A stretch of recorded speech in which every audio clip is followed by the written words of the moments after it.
kami hormati segenap orang tua kita semua dan para pemuka-pemuka tokoh agama, alim ulama. Kami mohon izin nih Pak, duduk di sini karena nampaknya yang paling muda saya sendiri kalau ditengok wajah. Kalau yang di belakang ini nampak dah tua-tua dan di depan pun begitu.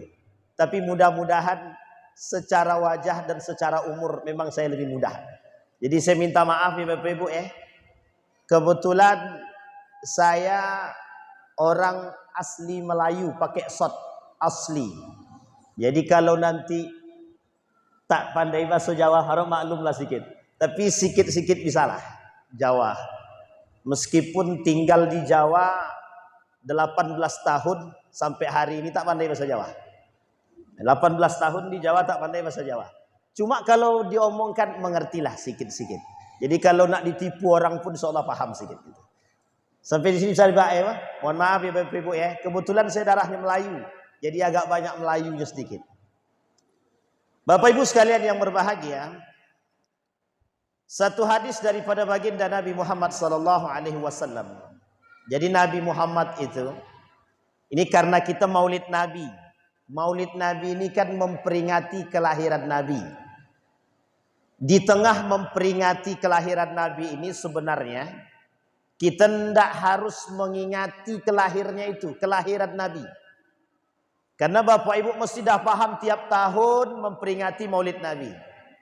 Sekarang saya tanya Bapak Ibu, yang cinta baginda Nabi angkat tangan. Yang cinta betul dengan baginda Nabi angkat tangan. Bapak Ibu yang cinta Nabi, yang enggak angkat tangan berarti tidak cinta itu dah. Cinta semua ya. Baik. Yang tak pernah berbohong karena Nabi tak pernah berbohong angkat tangan. Loh, tadi cinta Nabi ada pernah berbohong. Alhamdulillah, satu sekian banyak. Baik. Yang kedua, yang sudah pernah datang ke Mekah angkat tangan. Yang sudah pernah datang ke Mekah. Ayo Pak D di belakang ini sudah semua. Ibu-ibu yang sudah berangkat ke Mekah angkat tangan. Sudah pernah lihat rumahnya Nabi? Di mana? Di belakang apa di depan? Di depan. Di belakang, Bu. Baik. Rumah Nabi sejarah. Pintu Babu Salam. Di depannya rumah Khadijah, di belakangnya rumah kelahiran Nabi. Bapak Ibu sekalian yang berbahagia, ada pertanyaan besar dalam hati kita sekarang. Mengapa kita memperingati hari kelahiran Nabi? Ada yang bisa jawab? Silakan. Mengapa cinta? Jadi cinta Nabi harus memperingati kelahiran Nabi. Baik. Sekarang saya tanya sama Atuk, kita harus memperingati akhlak Nabi tak? Kita harus memperingati wafatnya Nabi tak? Peringati kapan wafatnya Nabi tuh? Cintanya, lahirnya dan wafatnya harus kita peringati. Harusnya yang kita peringati bukan lahirnya saja, wafatnya juga. Dalam hadis Nabi itu, kata Nabi, tanda kiamat itu banyak. Ada dua paling tidak, kecil dan besar. Nabi lahir, tanda kiamat. Nabi wafat, tanda kiamat. Jadi kalau mau ingat dua-duanya kita ingatin tuh. Kelahiran Nabi dan wafatnya Nabi. Siapa yang tahu wafatnya Nabi tanggal berapa, Bu? Tanggal berapa Nabi wafat? Apa yang terjadi ketika Nabi wafat? Assalamualaikum. Baik. Pertanyaan kita ini masuk akal sebenarnya. Mengapa kita harus memperingati? Kata Atuk tadi, kata Pak D kita tadi, simbah kita tadi, wajib kita memperingati atau kita harus memperingati karena cinta. Baik. Sekarang kita runut. Karena kita cinta kepada Nabi, apa yang harus kita lakukan? Mengikuti jejak baginda Nabi. Sekarang kita runut lagi. Apa dari perbuatan Nabi yang harus kita contoh? Semuanya. Semua kebiasaan Nabi harus kita contoh. Semua perbuatan Nabi harus kita contoh. Sekarang saya tanya Bapak Ibu. Nabi orangnya cerdas. Kita harus cerdas. Nabi orangnya amanah, tidak pengkhianat. Sekarang saya tanya kepada Bapak Ibu. Siapa yang jadi pengkhianat? Ada yang jadi pengkhianat di sini? Tidak ada. Karena Nabi amanah. Sekarang kita runut. Apa makna amanah? Apa makna amanah itu? Kalau bahasa sederhananya dapat dipercaya. Betul ya? Pertanyaan kita sekarang. Kalaulah itu diartikan sebagai yang dapat dipercaya. Itu artinya amanah. Berapa banyak manusia di muka bumi ini sekarang yang dapat dipercaya? Banyak apa sedikit? Tadi katanya cinta Nabi. Bapak Ibu sekalian yang berbahagia. Yang kedua. Sekarang kita masuk yang ketiga. Nabi itu sidik. Apa artinya sidik itu? Sidik itu maknanya dua. Jujur, benar. Jujur kalimatnya sama, benar kalimatnya sama. Sekarang saya tanya Bapak Ibu. Nabi Muhammad jujur enggak? Jujur ya? Sekarang berapa banyak manusia yang mengaku cinta Nabi tapi membongkar? Berapa banyak yang berdusta? Katanya cinta sama Nabi. Kata Nabi begini. Ini hadis Nabi. La taqumas sa'ah hatta tara sab'ina kadzab. Tidak akan terjadi hari kiamat kata Nabi sampai akan muncul di tengah umat manusia 70 para pendusta. Sekarang saya tanya, 70 banyak apa sedikit? Banyak apa sedikit? Dari jumlah manusia yang jutaan ini, 70 para pendusta itu banyak apa sedikit? Sedikit ya. Sedikit. Sekarang kita tanya, kira-kira yang 70 pendusta tadi sudah ada atau belum? Sudah atau belum? Sekarang adanya 70 atau lebih daripada 70? Para pendusta itu 70 atau lebih? Bapak Ibu sekalian yang berbahagia, yang harus kita tanamkan dalam diri kita, harus bisa merefleksikan rasa cinta dengan perkataan dan perbuatan yang sesuai.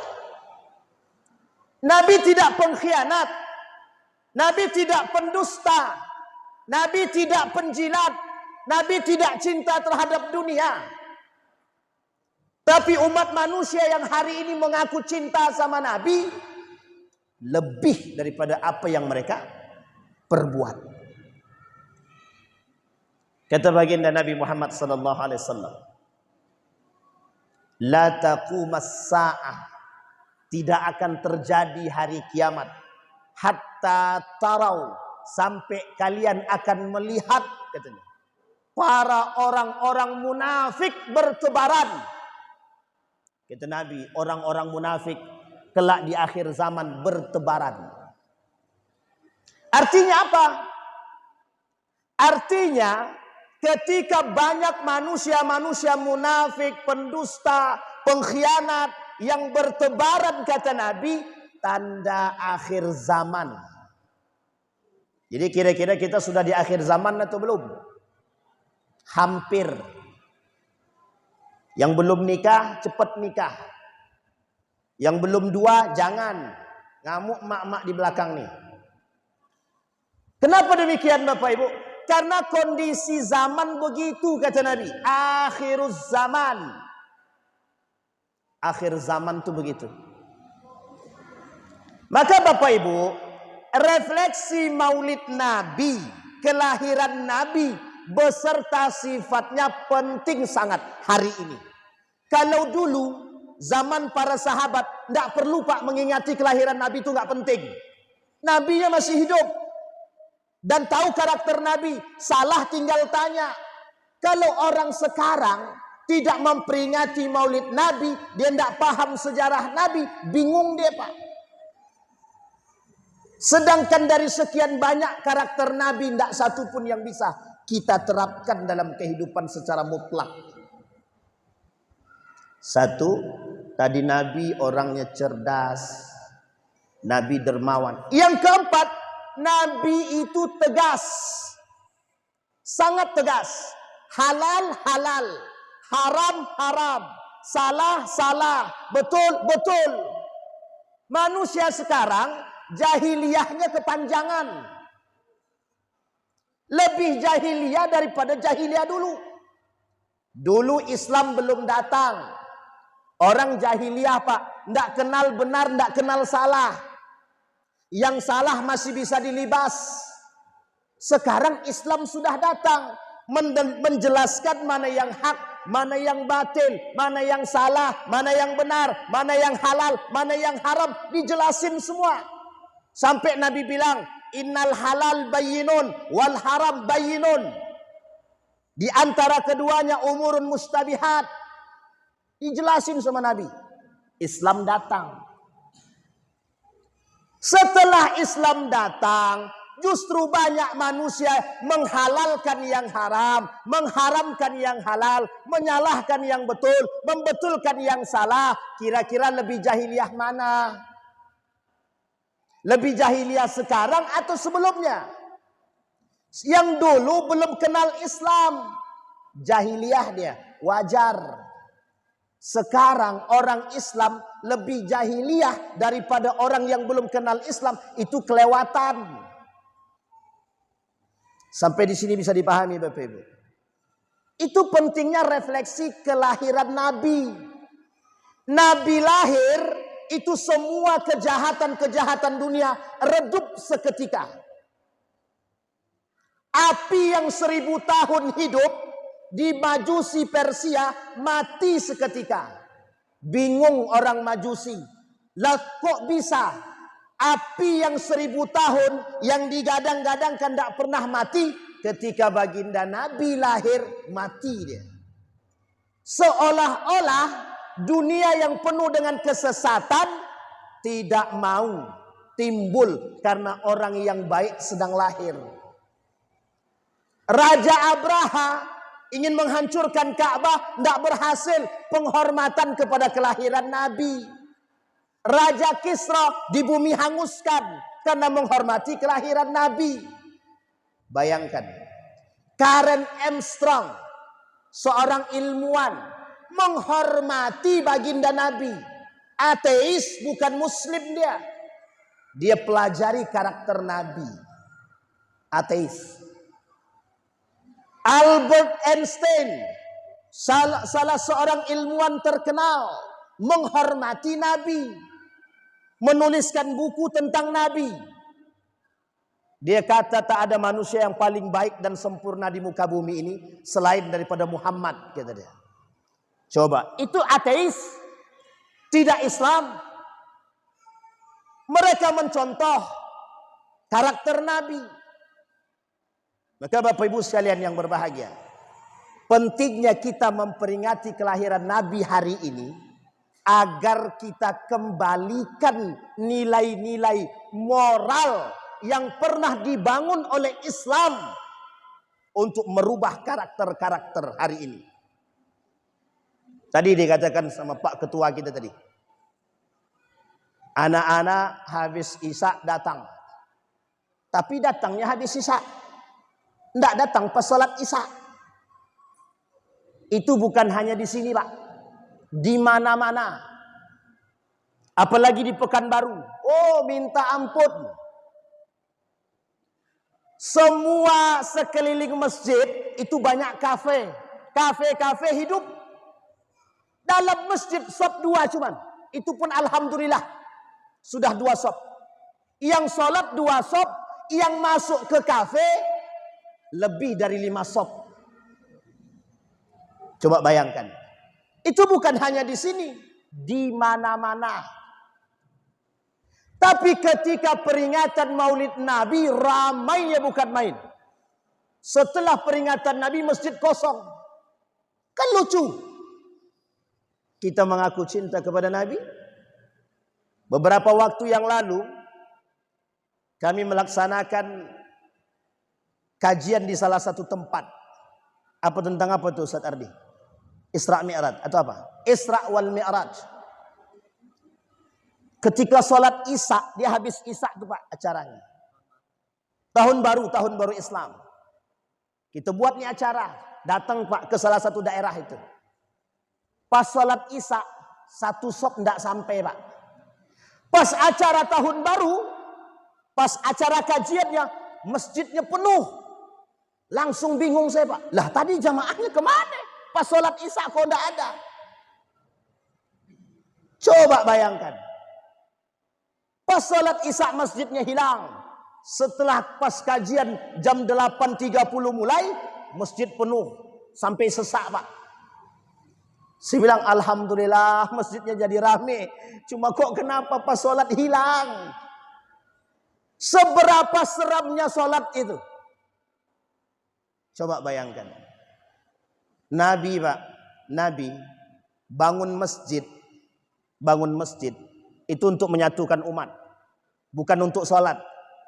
Nabi bangun masjid untuk menyatukan umat. La masjidu ussisa 'alat taqwa min awwali yaumin ahaqqu an taquma fihi. Fihi rijalun yuhibbu ayyatatahhar wallahu yuhibbul mutahhirin. Masjid menyatukan umat untuk menjadi orang yang bertakwa. Fasilitasnya jelas. Tapi Bapak Ibu ingat, dalam Al-Quran yang sama ada masjid tujuannya menghancurkan umat. Namanya Masjid Dirar. Allah sebutkan dalam Al-Quran. Kata Allah dalam Al-Quran, ada masjid, nama masjidnya Dirar. Tujuannya menghancurkan umat. Ada. Coba bayangkan. Jadi ini poin untuk kita. Refleksi kelahiran Nabi. Sekarang kita runut kepada sejarah. Nabi lahir. Kelahiran Nabi umur 2 bulan kandungan, ditinggal wafat oleh ayah tercinta di Madinah. Kemudian Nabi umur 6 tahun ditinggal wafat oleh ibunda tercinta Siti Aminah.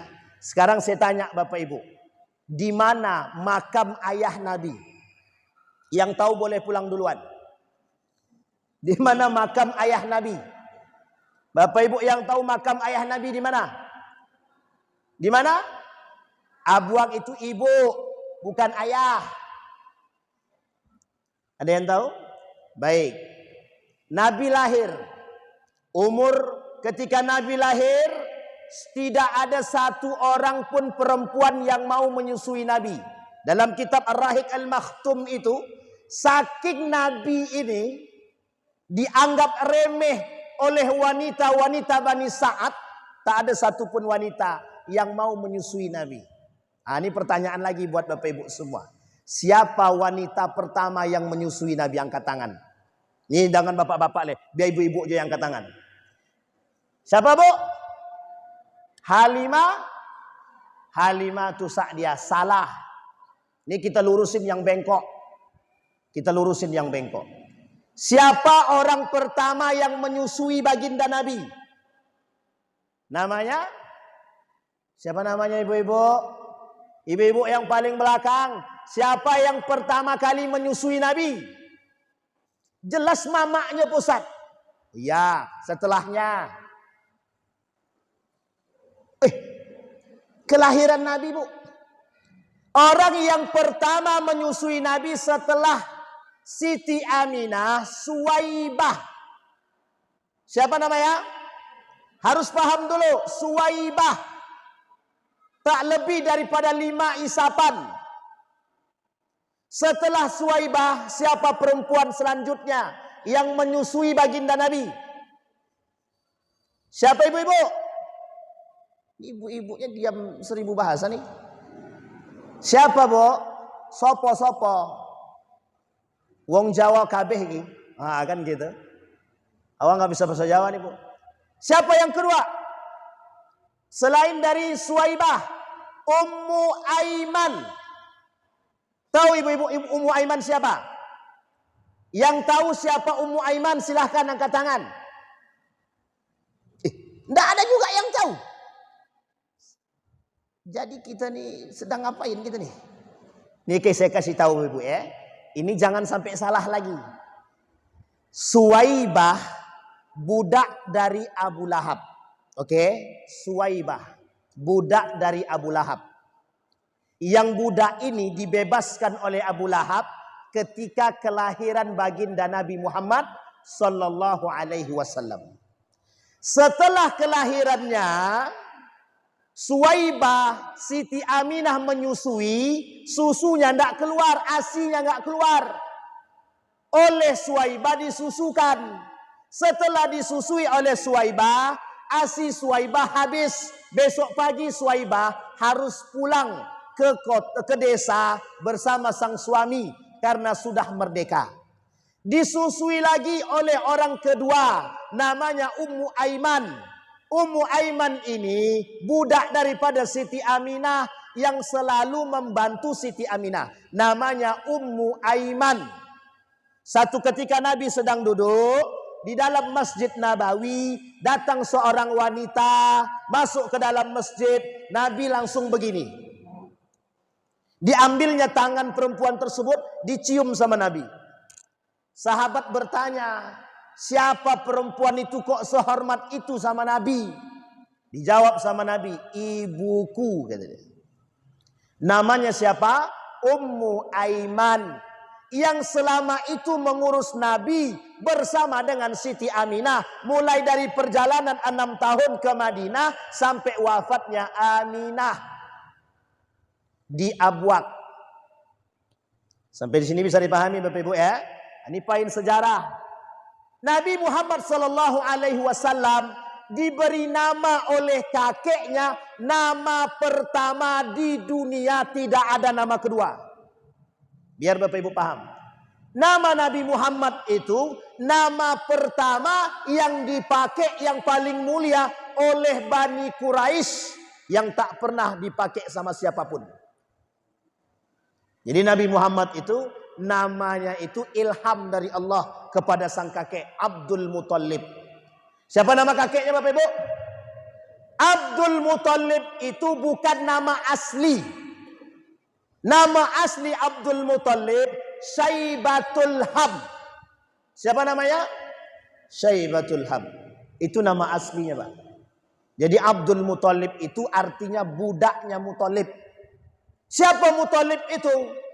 Muthalib itu adalah paman kontannya Syaibatul Ham. Adik daripada bapaknya Syaibatul Ham. Datang ke Mekah dari Madinah. Sampai ke Madinah, kata orang Quraisy Madinah. Ke Mekah. Loh kok Muthalib bawa budak. Maka dipanggillah Syaibatul Ham sebagai Abdun. Karena dia budak daripada Muthalib, maka disebut dengan Abdul Muthalib. Budaknya Muthalib. Siapa namanya? Syaibatul Ham. Ini sejarah. Sekarang yang ingin saya sampaikan kepada Bapak Ibu semua. Sebelumnya sampai jam berapa ketua? Asar jam? Ini nanti melewat batas apa ketua? Aman? Sampai jam berapa Bapak Ibu kita sepakati? Sampai jam 6, jam 7? Oh, diam semua jam 6, jam 7. Sampai jam berapa? Asar jam berapa asar? Sudah asar? Selesailah kalau gitu. Kita tutup ketua? Baik, sedikit lagi asar. Kita sepakati kita ambil dalam ini urusan fikih. Tadi urusan ini, kita sekarang urusan fikih sedikit. Dalam urusan kayak begini, kita molor sampai 15 menit, tidak ada masalah. Sepakat ya Bapak Ibu ya? Oke, sepakat ya 15 menit. Nanti kalau lewat 15 menit ya, kalau Bapak Ibu angkat tangan, Ustaz, udah lewat 15 menit. Itu angkat tangan tandanya bendera merah putih berkibar. Baik, kita lanjut. Ini poin penting Bapak Ibu. Dalam sejarah Maulid Nabi ini poin pentingnya di sini. Bapak Ibu sekalian yang berbahagia. Dalam kelahiran Nabi yang terjadi adalah kelahiran manusia revolusioner. Ini yang harus kita pahami. Nabi lahir membawa misi. Nabi lahir punya visi. Nabi lahir revolusi. Keberadaan sebelum datangnya Nabi semuanya jahiliyah, Pak. Jahiliyah. Sebelum datangnya Nabi, orang-orang menjadikan Nabi satu sentral akhlak mulia. Sampai di Quraisy ini, para kabilah-kabilah Quraisy terbesar itu menghormati Nabi. Karena Nabi amanah, Nabi baik, akhlaknya mulia, orangnya cerdas, tegas. Ini revolusioner. Ibarat kata begini, ketika kita kelahiran Soekarno datang, selesai daripada gurunya Hosto Kroaminoto, semua wajah kita tertuju pada Soekarno.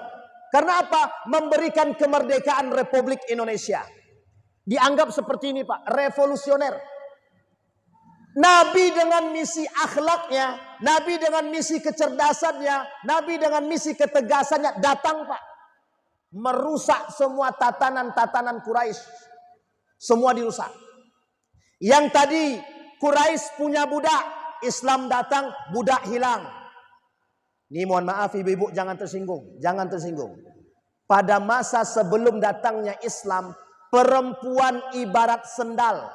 Kapan mau dipakai silahkan, tidak dipakai dibuang. Itu perempuan sebelum datangnya Islam. Jangan tersinggung, karena memang begitu keadaannya. Tapi setelah Islam datang, mulia sangat hidup perempuan, Pak. Jahiliyah pada masanya tersinggung. Semua orang-orang kafir Quraisy ini tersinggung, Pak. Karena Nabi ini kok aneh nih. Membawa revolusinya beda. Bawa misinya beda. Budak dihapuskan. Ketidakadilan dihapuskan. Pengkhianatan dijauhkan. Sangat, Pak. Dilawan, Pak, sama Nabi. Ini yang penting dalam mengingat kelahiran Nabi. Nabi punya karakter. Yang karakter Nabi ketika itu menjadi paling aneh di tengah orang-orang kafir Quraisy. Kenapa aneh? Karena waktu itu yang berkuasa siapa? Yang punya duit, yang punya kekuasaan, yang punya kehebatan, yang paling berkuasa. Orang miskin ketika itu semuanya tetap miskin sampai kapanpun. Orang kaya akan tetap kaya. Budak sampai kapanpun tetap budak.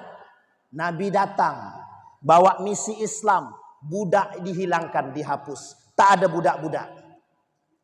Kalau masa itu terjadi, Pak, mohon maaf Bapak Ibu, kalau masa itu terjadi, budak tidak mungkin bisa duduk bersama dengan majikan, tidak bisa. Sekarang Islam sudah menghapus sistem perbudakan. Muncul manusia-manusia rakus, yang kaya, yang sok berkuasa. Engkau orang miskin, tak pantas duduk bersama diriku. Kau duduk di lantai, aku duduk di kursi. Manusia zaman sekarang, Pak, mengembalikan sistem jahiliyah ke sekarang ini. Ini yang harus kita ingat. Maka Bapak Ibu, misi Rasul jelas. Nur Muhammad, cahaya Nabi Muhammad sallallahu alaihi wasallam. Itu yang harus kita ingat. Maka kemudian Bapak Ibu, misi Nabi jelas. Apa yang harus kita pelajari dari Nabi? Kita pelajari 4 hal, 4 karakter. Yang pertama, Nabi memiliki tingkat keimanan yang tinggi. Contoh kita hari ini. Pak, Bu, saya mau sampaikan kepada kita semua. Tak usah mencari fans yang lain. Tidak perlu kita kagum terhadap manusia yang lain. Tidak perlu punya fans, punya idola dari artis. Tidak usah. Ini penyakit sekarang nih, Pak. Penyakit umat manusia sekarang. Fansnya adalah artis. Idolanya adalah artis. Jadi kalau artis pakaiannya seksi, dia pakai seksi. Kalau artis pakai celana jin, dia pakai celana jin. Nabi menjadi nomor sekian dalam idola mereka. Ngaku cinta sama Nabi, tapi yang diidolakan bukan baginda Nabi. Ini yang harus kita tanamkan sekarang, Pak. Nabi punya satu karakter. Kata Nabi, iman tidak boleh tergadaikan dengan yang lain. Nabi orang yang paling iman. Umat muslim hari ini, kalau mereka tidak berpegang teguh dengan keimanan, mereka akan gadai keimanan mereka dengan dunia. Selesai. Umat muslim hari ini, kalau tidak berpegang teguh dengan keimanan, maka dia akan menggadaikan akidahnya dengan urusan dunia. Sampai di sini bisa dipahami? Itu yang pertama. Yang kedua, Nabi Muhammad SAW tegas, halal halal, haram haram, benar benar, salah salah. Tidak ada pilihan lain, Pak. Tidak ada pilihan lain. Sekarang kita sepakati, suap halal apa haram? Suap halal apa haram? Narkoba halal apa haram? Alkohol halal apa haram? Khamar halal apa haram? Tidak ada negosiasi habis nih, Pak. Sikit aja, Ustaz, untuk menghilangkan dahaga. Mau sikit, mau banyak, halal apa haram? Riba halal apa haram? Mau sedikit atau banyak, haram. Gratifikasi halal apa haram? Bingung semua kan? Suap halal apa haram? Mau sedikit atau banyak, halal apa haram? Muncul manusia sekarang. Apa kata manusia sekarang? Ustaz, dari 100.000 ke bawah itu tidak suap. Yang suap tuh 100.000 ke atas. Lah kok bisa? 100.000 ke atas baru suap. Sementara 100.000 ke bawah tidak suap. Menghalalkan yang haram dan mengharamkan yang, Nabi tak mau begitu. Tegas. Halal halal, haram haram. Sepakat apa tak sepakat? Wajib sepakat, Pak. Wajib sepakat. Nabi tegas. Yang salah jangan dibetulkan. Nih penyakit umat manusia sekarang. Lisan tak berani mengatakan kebenaran, akhirnya mohon maaf. Itu betul apa salah?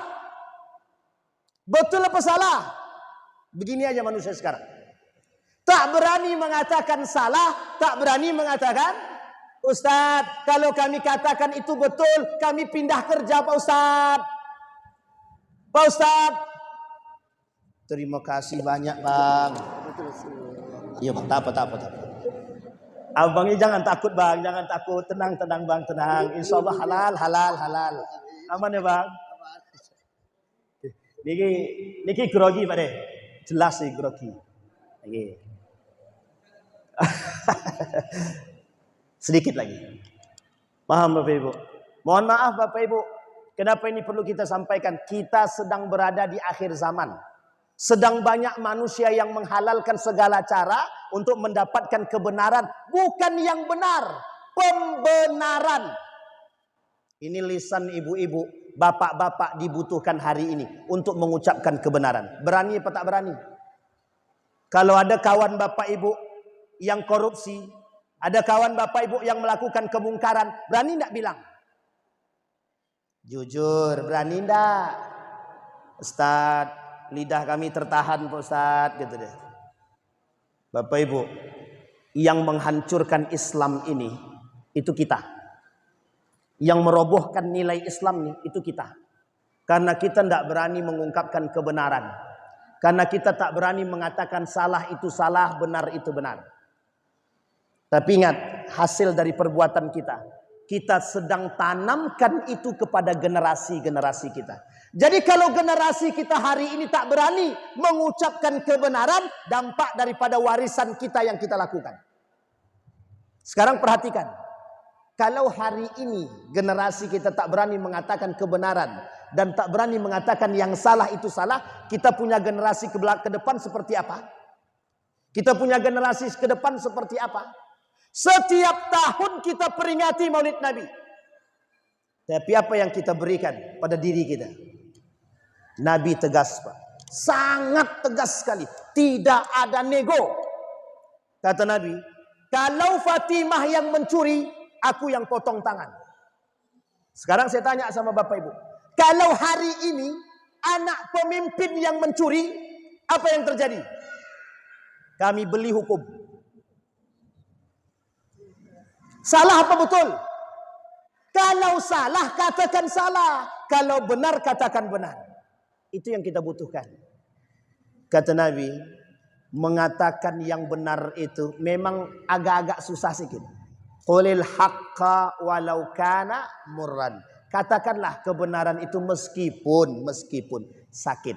Ustadz, kalau aku katakan jujur, orang-orang banyak tidak suka dengan aku. Tidak apa-apa. Lebih baik kita berdiri sendiri tapi benar daripada kita ikut bercampur dengan kemaksiatan dan kemungkaran. Jadi pilih mana? Ya pilih masing-masing. Punya ketegasan wajib. Kita harus punya pendirian. Itu Nabi.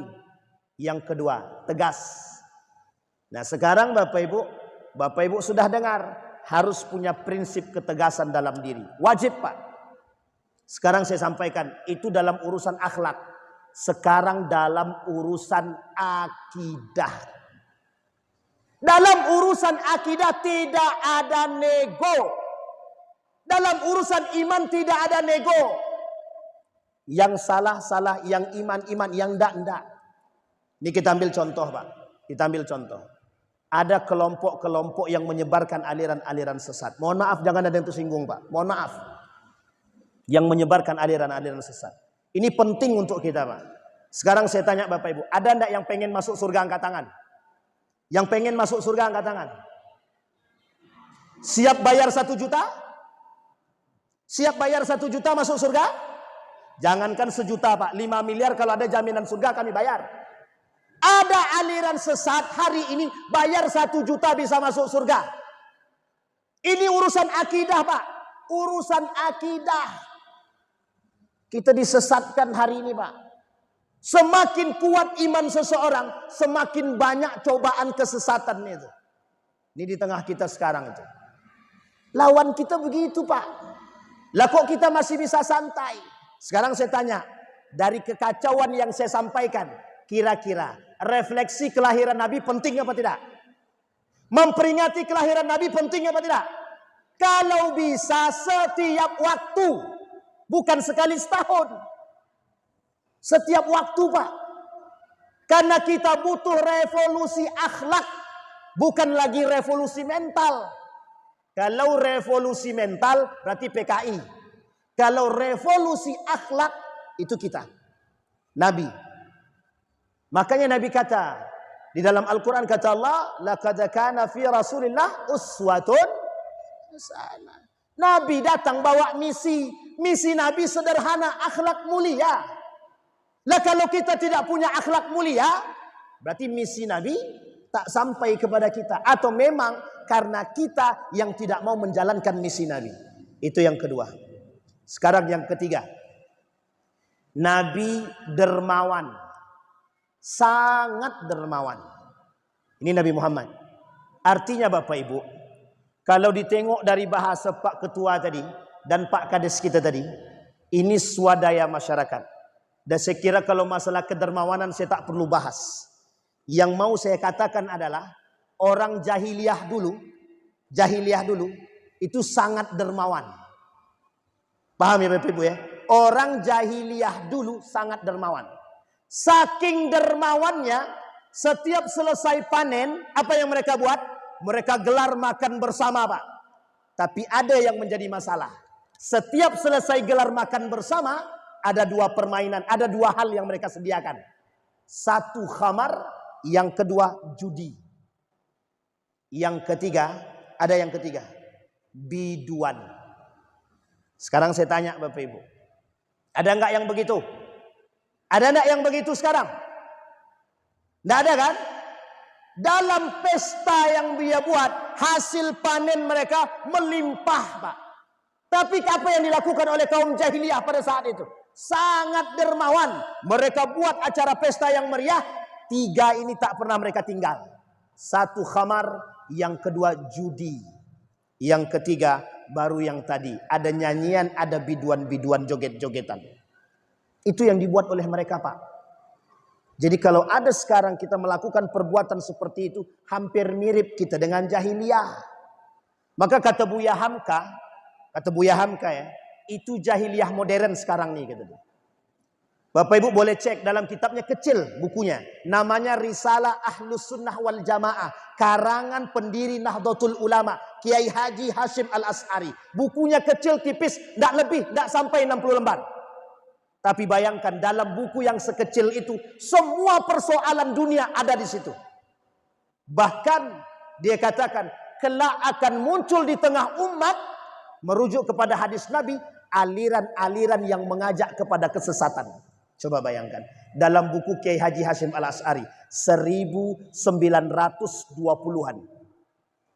Sudah beliau tuliskan. Itu hadis dari Nabi. Beliau rangkum Pak, kejadiannya persis. Hari ini begitu keadaan kita sekarang. Apa kata beliau? Dikutip 30 hadis daripada baginda Nabi Muhammad SAW oleh Kiai Haji Hashim Al-As'ari dalam kitab Risalah Ahlus Sunnah wal Jamaah. Poin ke-30-nya kata beliau menukil perkataan Nabi, kelak akan muncul manusia-manusia munafik, pendusta di akhir zaman. Yang ke-28-nya apa kata beliau? Akan lahir generasi-generasi pengkhianat. Itu yang ngomong Kiai Haji Hashim Al-As'ari, menukil hadis Nabi. Uniknya bukan itu lagi. Kata beliau menukil daripada hadis Nabi, kelak di akhir zaman kata Nabi, muncul orang-orang yang membawa kepada kesesatan. Coba bayangkan. Dan pengikutnya tidak sedikit, banyak. Ini poin Pak. Poin bagi kita semua. Jadi penting mempertahankan akidah di akhir zaman. Kalau kita tidak kuat, selesai urusan kita. Bayangkan Bapak Ibu, saya tanya sama Bapak Ibu, ini kira-kira kaitannya akidah atau bukan? Lihat, perhatikan kalimat yang saya sampaikan. Bukan persoalan benar atau salahnya ayat di dalam Al-Quran, cerita di dalam Al-Quran, tapi bagaimana cara kita mengaplikasikan nilai-nilai Al-Quran. Betul apa salah? Betul apa salah? Bukan persoalan benar atau salah cerita di dalam Al-Quran, tapi bagaimana cara kita mengaplikasikan nilai-nilai Al-Quran. Betul apa salah? Betul? Betul Pak? Salah. Kita sedang diobrol-obrol akidahnya Pak. Kita dibuat ragu dengan Al-Quran kita sendiri. Sekarang saya tanya, kebenaran cerita dalam Al-Quran benar atau salah? Benar atau salah? Kalau Bapak Ibu bilang salah, berarti tandanya akidahnya rusak. Itu yang ngomong siapa? Orang-orang yang ingin merusak akidah kita Pak. Sampai di sini bisa dipahami Bapak Ibu. Nabi. Yang keempat, Nabi cerdas Pak. Nabi cerdas. Kecerdasan Nabi dibarengi dengan keimanan. Wajib. Ayat yang pertama turun, Iqra. Dengarin baik-baik Pak. Iqra, Nabi tidak bisa baca. Iqra, Nabi tidak bisa baca. Iqra yang ketiga, Nabi tidak bisa baca. Kapan Nabi bisa baca? Iqra bismi rabbikal ladzi khalaq. Dipeluk sama malaikat Jibril Pak. Baru kemudian Nabi bisa jawab. Artinya Anda cerdas harus dengan iman, bukan cerdas dengan otak saja, bukan cerdas dengan nafsu saja. Wa minan nasi may yu'jibuka qauluhu fil hayatid dunya. Banyak manusia cerdas, bergelar profesor, doktor, master, menyesatkan banyak. Saya kasih tahu Bapak Ibu, ada namanya Gus Baha. Pernah dengar nama Gus Baha? Sering-sering kalau bisa undang datang ke sini Pak. Tidak bergelar, hanya lulusan pesantren, mengkhatamkan kitab-kitab pesantren, lebih cerdas daripada mereka yang bergelar profesor. Justru yang bergelar profesor banyak yang menyesatkan kita. Hati-hati Pak. Cerdas itu harus dengan iman. Wattaqullah wa yu'allimukumullah. Bertakwalah kalian, Allah cerdaskan. Cerdas dulu, beriman dulu baru cerdas. Kita nih mohon maaf, anak kami Pak Ustadz harus jadi dokter, harus jadi dokter, harus jadi teknik. Bu, hafal dulu Quran. Nggak usah Pak Ustaz, nggak penting Al-Quran. Nanti kalau dia jadi masuk pesantren, ujung-ujungnya jadi tukang doa, baca Yasin. Rendah betul martabat orang yang lulusan pesantren. Hari ini Allah tunjukkan berapa banyak orang-orang yang membutuhkan lulusan pesantren. Revolusi akhlak. Ini harus kita pahami Pak. Kita butuh itu sekarang Pak. Nabi yang dibutuhkan oleh kita. Nabi tidak menularkan, tidak mewariskan kekayaan. La yarisu dinarun wala dirham walakin yarisul ilma. Yang diwariskan oleh Nabi kecerdasan. Tapi kecerdasan harus dibarengi dengan iman. Kalau cuma pinternya doang, ono sing minteri wong. Ah, gitulah kalau bahasa Jawanya itu. Kalau pintarnya tanpa iman, itu cuma bisa minteri wong. Tahu minteri wong Bu ya? Kalau enggak paham berarti salah tuh Jawanya itu kan. Cuma bisa mintar-mintarkan orang. Ini saya ambil ilustrasi. Ada orang bergelar doktor. Kira-kira cerdas enggak tuh? Tapi, ada tapi. Diperintahkan atau diperintah oleh orang yang tidak bergelar. Fulan, kau gelar doktor? Ya, besok kau harus korupsi ya? Iya Pak, gelar doktor. Yang memerintah tidak gelar doktor. Disuruh korupsi, mau. Sekarang yang harus kita miliki apa? Kita harus cerdas dengan kita pintar, kita cerdas harus dibarengi dengan iman. Yang mempertaruhkan kecerdasan kita, keimanan kita. Kalau dia cerdas dengan imannya, ndak akan goyang Pak, ndak akan goyang. Sampai di sini paham? 4 Pak. Nah sebelum saya tutup, sedikit lagi. Oh udah lewat ya? Sedikit lagi. Tenang Pak Ketua, sedikit lagi Ketua. Kata Nabi, setidaknya Bapak Ibu, Nabi punya 4 karakter yang harus kita contoh lagi. Selain dari yang pertama keimanan yang kuat, ketegasan kita hari ini yang dibutuhkan memang tegas itu. Yang ketiga kedermawanan, penting banget. Yang keempat kecerdasan dengan iman. Nah sekarang ada 4 hal lain sebelum kita tutup. Yang pertama kata Nabi, man kana yu'minu billahi wal yaumil akhir falyakul khairan aw liyasmut. Orang yang ngaku beriman, udah ndak usah banyak ngomong sekarang. Sebaiknya ngomong yang penting aja. Ini dampak daripada perbuatan, mohon maaf Pak. Kita tinjau sekarang. Kita tinjau berapa banyak perkataan yang menyakiti hati orang berakibat kehancuran. Hanya karena ucapan falyakul khairan aw liyasmut. Kalau ndak bisa ngomong baik, diam aja lah. Ini lisan ini ndak bertulang Pak. Sangat tidak bertulang. Salamatul insan fi hifzil lisan. Keselamatan seseorang itu dalam jaga lisan. Tuh lihat hasil lisan mereka yang berucap. Hancur Pak, jarahan, kedua-duanya salah. Tapi yang mereka buat dampak daripada perbuatan seseorang. Lisan. Yang kedua, kata Allah, kata Nabi dalam hadisnya yang kedua, la taqdab. Dinukil oleh Ibnu Katsir, la taqdab, di Ibnu Hajar Al-Asqalani, la taqdab falakal jannah. Tidak usah marah.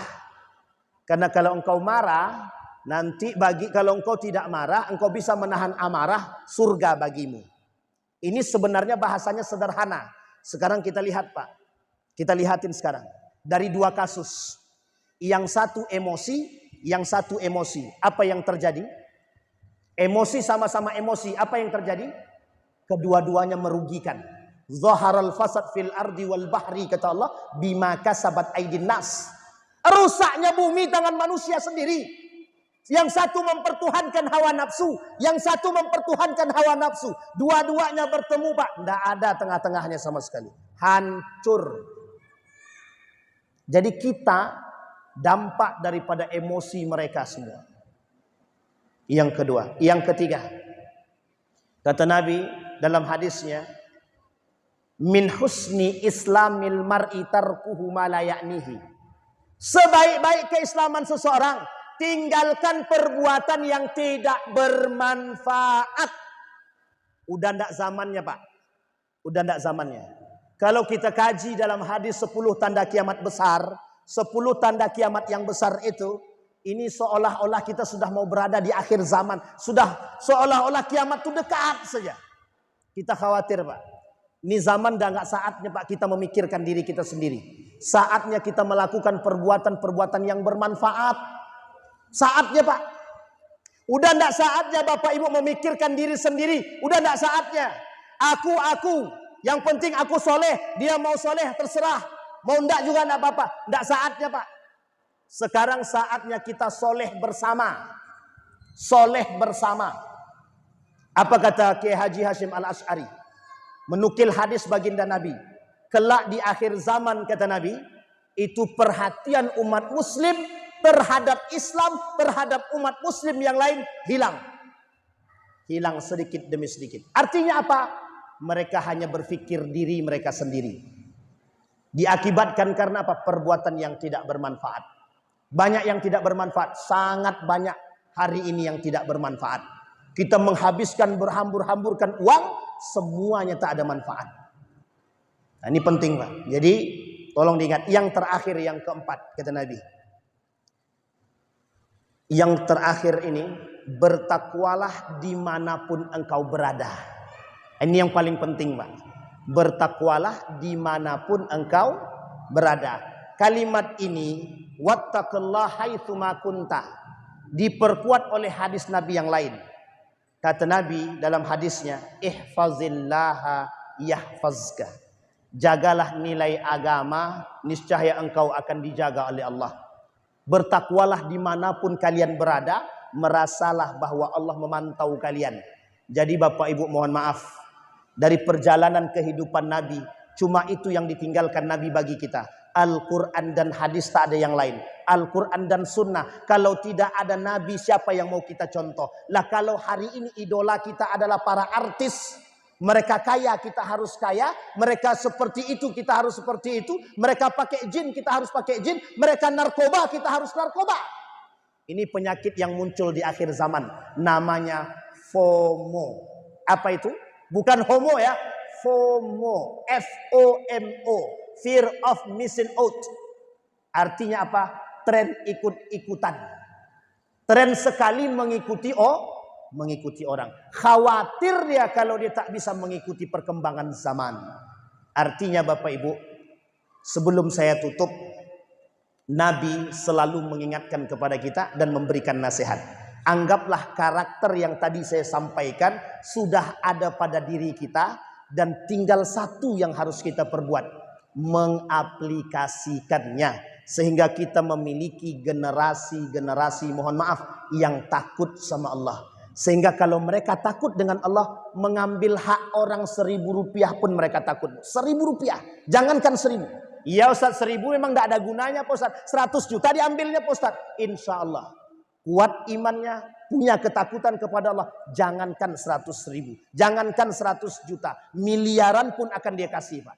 Tidak akan dia ambil. Kalau tangan ini terlatih dengan keimanan dan ketakwaan, insya Allah. Sepakat Bapak Ibu? Tidak ada pertanyaan, alhamdulillah. Karena kalau bertanya kan lewat batas waktu kan. Kita doa sama-sama Bapak Ibu. Mudah-mudahan dari apa yang saya sampaikan ini setidaknya menggugah semangat kita untuk tetap cinta kepada Rasulullah dan mempertahankan akidah di tengah carut marutnya dunia. Di tengah hancurnya dunia, kita masih bisa eksis dengan akidah dan rasa cinta kita kepada Rasulullah. Kita berdoa kepada Allah, semoga apa yang kita sampaikan menjadi pengingat bagi kita. Al-Fatihah. A'udzu billahi minasy syaithanir rajim. Bismillahirrahmanirrahim.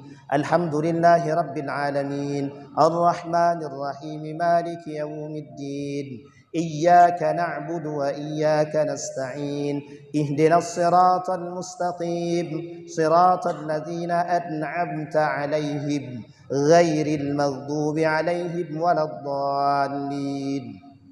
أعوذ بالله من الشيطان الرجيم بسم الله الرحمن الرحيم اللهم اغفر لنا ذنوبنا وذنوب والدينا وارحمهما كما ربيانا صغارا صدق الله ومن أصدق من الله حديثا صدق الله ومن أصدق من الله حديثا يا حي يا قيوم يا فتاح يا عليم يا عزيز يا غفار يا رب العالمين اللهم صل على محمد وعلى آل محمد في العالمين إنك حميد مجيد اللهم اغفر لنا ذنوبنا وكفر عنا سيئاتنا وتوفنا مع الأبرار يا عزيز يا غفار يا رب العالمين اللهم اغفر لهم وارحمهم وعافيهم واعف عنهم وأكرم نزولهم ووسع مدخلهم واجعل الجنة مثواهم ربنا لا تزغ قلوبنا